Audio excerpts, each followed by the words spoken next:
पश्चिम Asia में लंबे खिंचते युद्ध को देखते हुए प्रधानमंत्री ने अपने मंत्रियों के साथ आपात बैठक कर देश भर में ऊर्जा आपूर्ति निर्बाध ढंग से जारी रखने की तैयारियों को लेकर जो चर्चा की वह समय की मांग थी।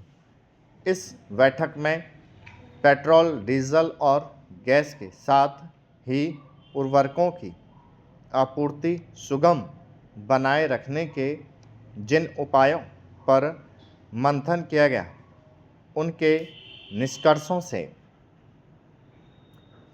राज्य सरकारों को भी अवगत कराने की आवश्यकता होगी और उन्हें कुछ निर्देश देने की भी। जिस तरह केंद्र सरकार संकट से पार पाने के लिए कमर कसती दिख रही है, उसी तरह राज्य सरकारों को भी सक्रियता दिखानी होगी। उचित यह होगा कि प्रधानमंत्री राज्यों के मुख्यमंत्रियों और मुख्य सचिवों के साथ भी इस उद्देश्य से चर्चा करें कि हर स्तर पर यह संदेश पहुँचे कि देश में कहीं पर भी ऊर्जा एवं उर्वरक संकट पैदा नहीं होने दिया जाएगा। निस्संदेह मौजूदा स्थिति की तुलना कोविड काल से नहीं की जा सकती, लेकिन आवश्यक वस्तुओं की आपूर्ति सुनिश्चित करने और उनकी कालाबाजारी एवं जमाखोरी न होने पर निगाह रखने की ज़रूरत तो बढ़ ही गई है। केंद्र और राज्य सरकारों को केवल यही नहीं देखना कि ऊर्जा संसाधनों की आपूर्ति सुगमता से होती रहे, बल्कि इस पर भी ध्यान देना होगा कि अर्थव्यवस्था के पहिए गतिमान बने रहें। इसके लिए ज़्यादा जोखिम वाले क्षेत्रों को चिन्हित कर आवश्यक उपाय करना ज़रूरी है।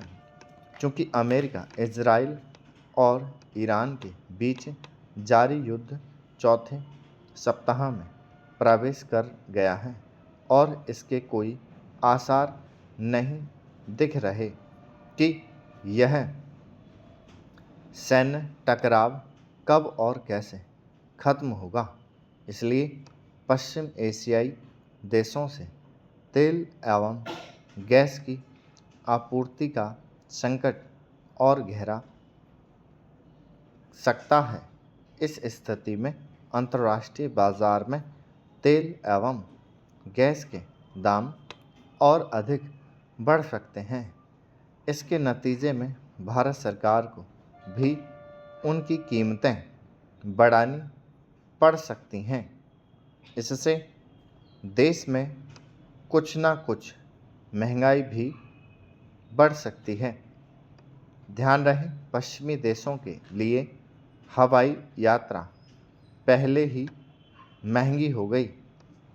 आशा की जानी चाहिए कि कीमतें बढ़ाने की नौबत न आने पाए, लेकिन प्रतिकूल परिस्थितियों का सामना करने के लिए तैयार भी रहा जाना चाहिए। यह तैयारी केंद्र सरकार के साथ साथ राज्य सरकारों एवं जिला प्रशासन के स्तर पर भी होनी चाहिए। इसी के साथ आम जनता को यह समझना होगा कि जो संकट पैदा हुआ है उसमें भारत सरकार की कहीं कोई भूमिका नहीं। ऐसे में यदि कहीं किसी तरह की कठिनाई पैदा हो तो आम लोगों को संयम का परिचय देना होगा। ध्यान रहे कि किसी भी संकट का समाधान तभी आसान होता है जब प्रशासन शासन के साथ आम जनता भी उसका सामना इस भाव से करती है, स्टॉप